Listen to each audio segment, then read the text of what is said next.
ಈ ದೇಶದಲ್ಲಿ ಈ ಸಮಾಜವನ್ನ ನಮ್ಮನ್ನ ಊರಿಂದ ಹೊರಗಡೆ ಇಟ್ಟು ಸಾಮಾಜಿಕ ಅನ್ಯಾಯಗಳನ್ನ ಸಾಮಾಜಿಕ ನ್ಯಾಯ ದಕ್ಕದಕ್ಕೆ ಬಿಡುಗಡೆ ಪಶು ರೀತಿಯಲ್ಲಿ ನಮ್ಮನ್ನ ಬದುಕೋದಕ್ಕೆ ಈ ಸಮಾಜ ನಮ್ಮನ್ನ ತುಂಬಾ ಇಕ್ಕಟ್ಟಿಗೆ ಸಿಕ್ಕಿದೆ.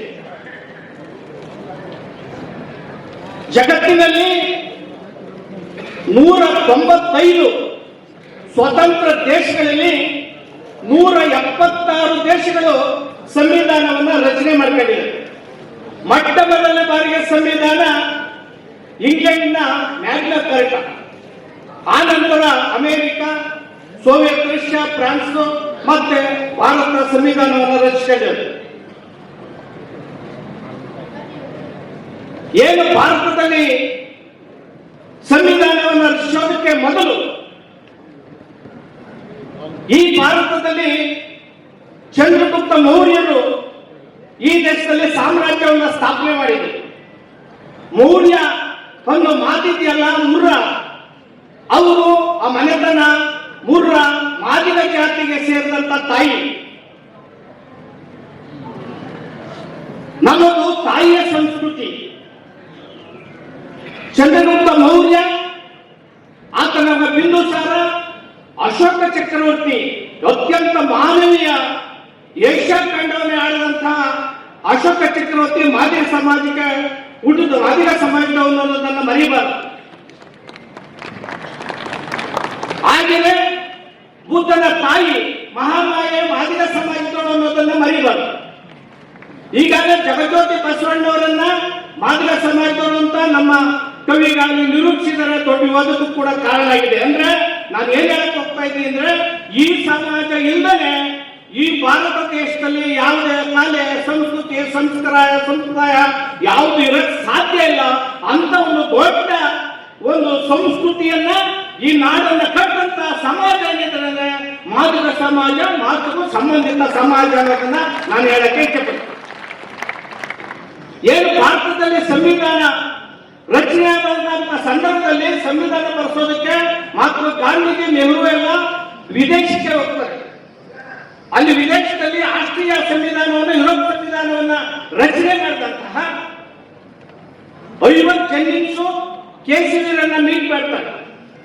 ಆ ಸಂದರ್ಭದಲ್ಲಿ ಅವರು ಬಾಬಾ ಸಾಹೇಬರು ಇಲ್ಲಿ ಅಮೆರಿಕದಲ್ಲಿ ಹೋಗ್ತವರು, ನಿಮ್ಮ ಭಾರತಕ್ಕೆ ಸಂವಿಧಾನ ಬರ್ಕೊಡೋ ಶಕ್ತಿ ನಮ್ಮಲ್ಲಿಲ್ಲ, ಅಲ್ಲೇ ಸಾವಿರಾರು ಜಾತಿಗಳು, 10 ಧರ್ಮಗಳು, 100 ಭಾಷೆಗಳು, ಆದ್ದರಿಂದ ಅವ್ರು ಮೀಟ್ ಮಾಡಿ ಅಂದಾಗ ಬಾಬಾ ಸಾಹೇಬರು ಮೀಟ್ ಮಾಡಿ ಅವ್ರನ್ನ ಸೋಲಿಸಿ ಮೂಲೆ ಗುಂಪಾಡಿದಂತಹ ಗಾಂಧಿ ಪಾಳ್ಯ ಬಂದು ಬಾಬಾ ಸಾಹೇಬರನ್ನು ಮೀಟ್ ಮಾಡಿ ಸಂವಿಧಾನ ರಚನೆ ಮಾಡ್ತಾರೆ.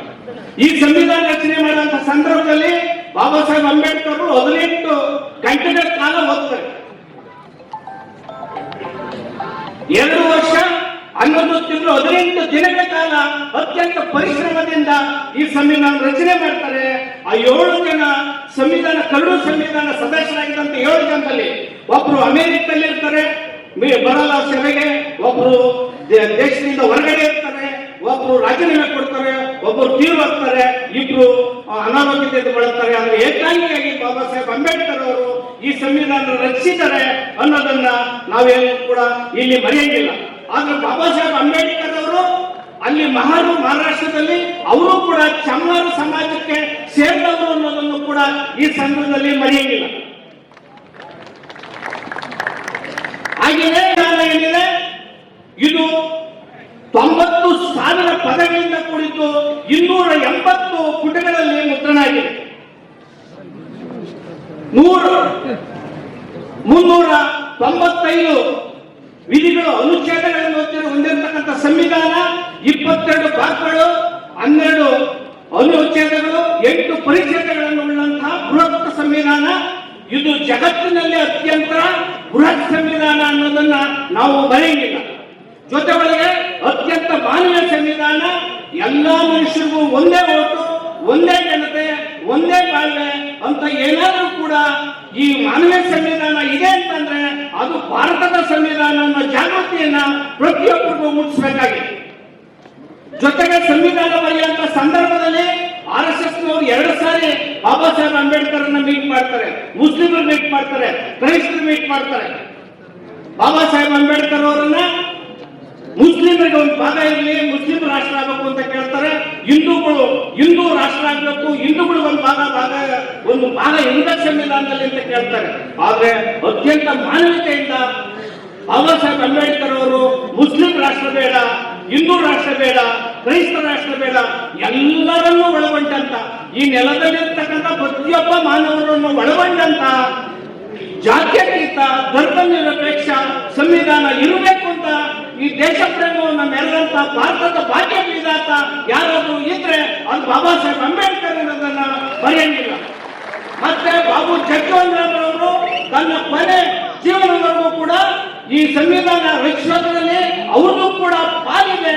ಅವರು ಕೂಡ ಜಾತಿಯತೆ ನಿರ್ಮೂಲನೆ ಮಾಡೋದಕ್ಕೆ ಸಾಕಷ್ಟು ಶ್ರಮವನ್ನು ವಹಿಸಿದ್ದಾರೆ ಅನ್ನೋದು ಕೂಡ ಈ ಸಂದರ್ಭದಲ್ಲಿ ಮರೆಯಂಗಿಲ್ಲ ಅನ್ನೋ ಮಾತನ್ನ ಈ ಸಂದರ್ಭದಲ್ಲಿ ಹೇಳೋದ್ರ ಮೂಲಕ ನನ್ನ ಮಾತನ್ನು ಮುಗಿಸ್ತೇನೆ. ಜೈ ಭೀಮ್, ಜೈ ಭಾರತ್.